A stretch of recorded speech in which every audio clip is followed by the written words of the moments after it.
All right. Everyone hear me all right? Okay. Thank you, Chris, very much for that introduction. So, while this paper is more of a case study rather than a research project, the story behind the restoration of the Triumph of David, attributed to Pietro da Cortona, is a testament to just how far we have come as a field when it comes to the cleaning of easel paintings.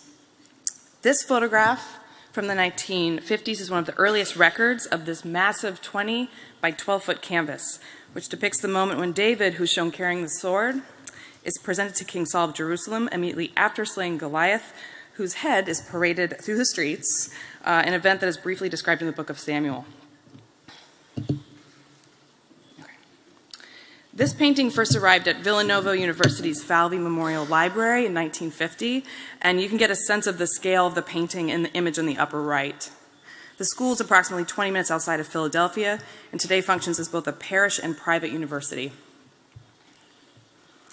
I had to say a couple things about the provenance of this painting, as it is very much the stuff of Hollywood. The painting came to the U.S. from the small medieval town of Nemi, which is located just outside of Rome, where it once belonged to the vast collection of Eugenia Barry-Rusbly, who's shown in the upper right. She was a member of American high society who became a princess after marrying an Italian prince who was nearly 20 years younger than she. In 1902, the couple used Barry's inheritance to purchase this 150-room castle, and soon after, our Triumph of David was most likely acquired in nearby Rome. Unfortunately, Eugenia's husband died 7 years later, and with the arrival of World War II, the castle was requisitioned by the Italian government and turned over to the Nazi German Air Force. Somehow, the princess was able to smuggle several pieces of her collection, including the enormous Triumph of David, back to the U.S. just before her castle was heavily damaged from shelling and subsequently pillaged.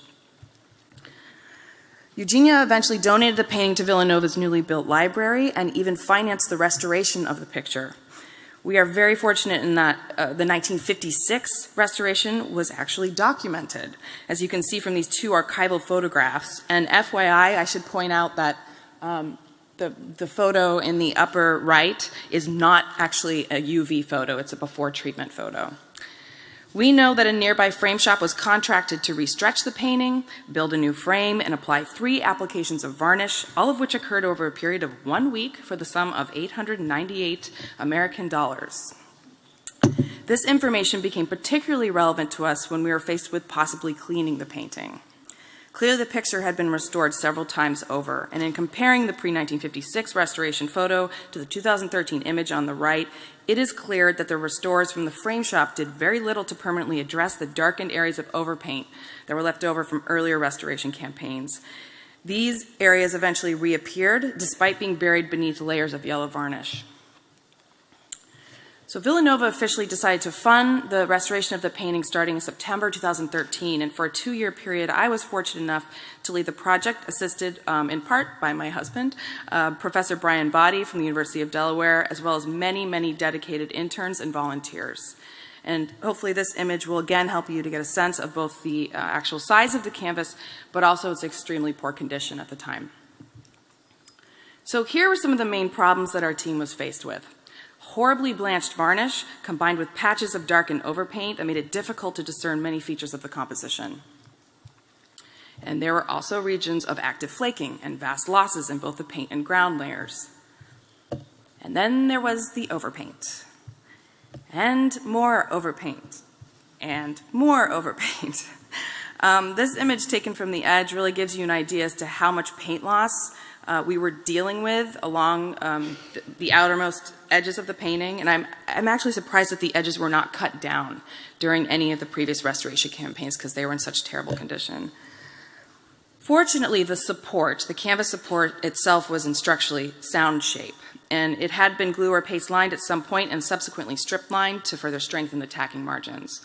We did manage to sample the drips of varnish, presumably from the 1956 restoration, and FTIR analysis suggested the presence of mastic.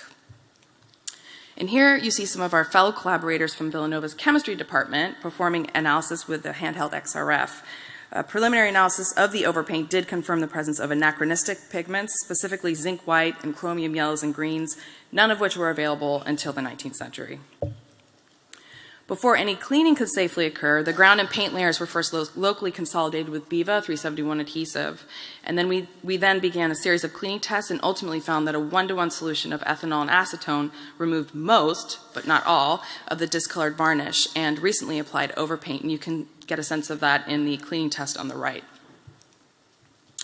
More tenacious areas of overpaint proved rather challenging, so we decided to take some paint cross-sections to help inform our cleaning decisions. This sample was collected from the back of the crouching woman in the lower right corner. You can see that the painting is on a double red-brown ground, one that is particularly rich in aluminosilicates and clay, a characteristic that has been found on some of Cortona's large-scale canvases. SEM EDS analysis of this same cross-section also showed the unmistakable presence of thickly applied zinc white overpaint, which you can see here in pink. This paint was obscuring the bright lead-white layers of the flesh tones beneath. We tested a wide range of free solvents, solvent gels, and aqueous systems, all of which are included in the publication, so I won't get into that now.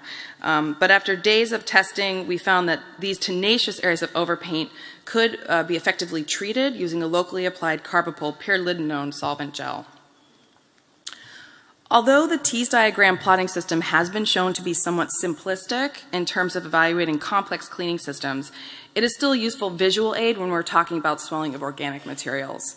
Without a doubt, N-pyridolinone is a solvent that should not be used lightly. As you can see, it resides just outside the peak swelling region for young oil films and along the border of slightly aged paint films. However, we were dealing with thickly applied overpaint that was more than a century old, and in some cases we were only able to reduce the overpaint even after repeated applications. But all in all, this system did work extremely well for us, as you can see in some of these detail shots. And here's a larger detail of the center of the composition after removal and reduction of the blanched varnish, as well as the discolored overpaint. We did encounter one area near the bottom right corner that was more challenging to clean. This area was severely blanched, and the surface coating was a gray-brown color. We consulted with Professor Richard Wilbers and ultimately found that an aqueous emulsion was the most successful at removing this gray-brown crust, specifically a Pemulin TR2 emulsion system, which I'm very pleased to see will be the focus of the following presentation, so I will not get into the chemistry of that now. We were still curious, though, as to why organic solvents were not effective at removing this coating.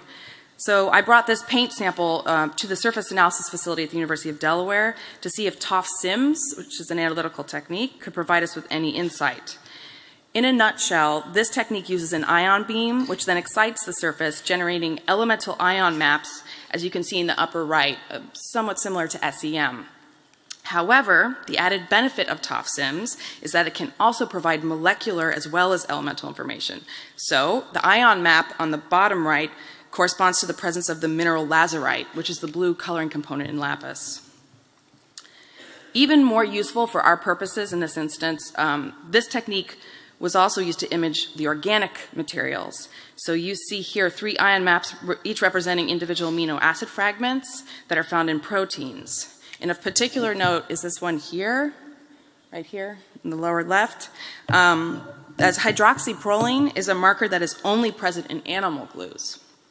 This then explains why an aqueous emulsion proved far more successful than organic solvents did at reducing this gray-brown crust.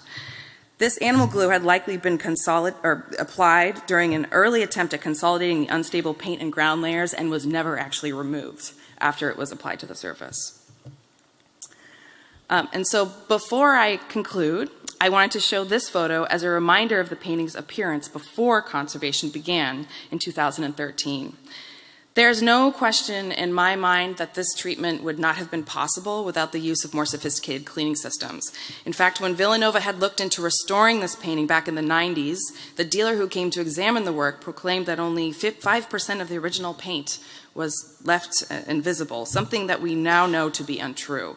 And because his cleaning tests proved unsuccessful, he encouraged Villanova to cut up the painting and sell the best preserved pieces on the market.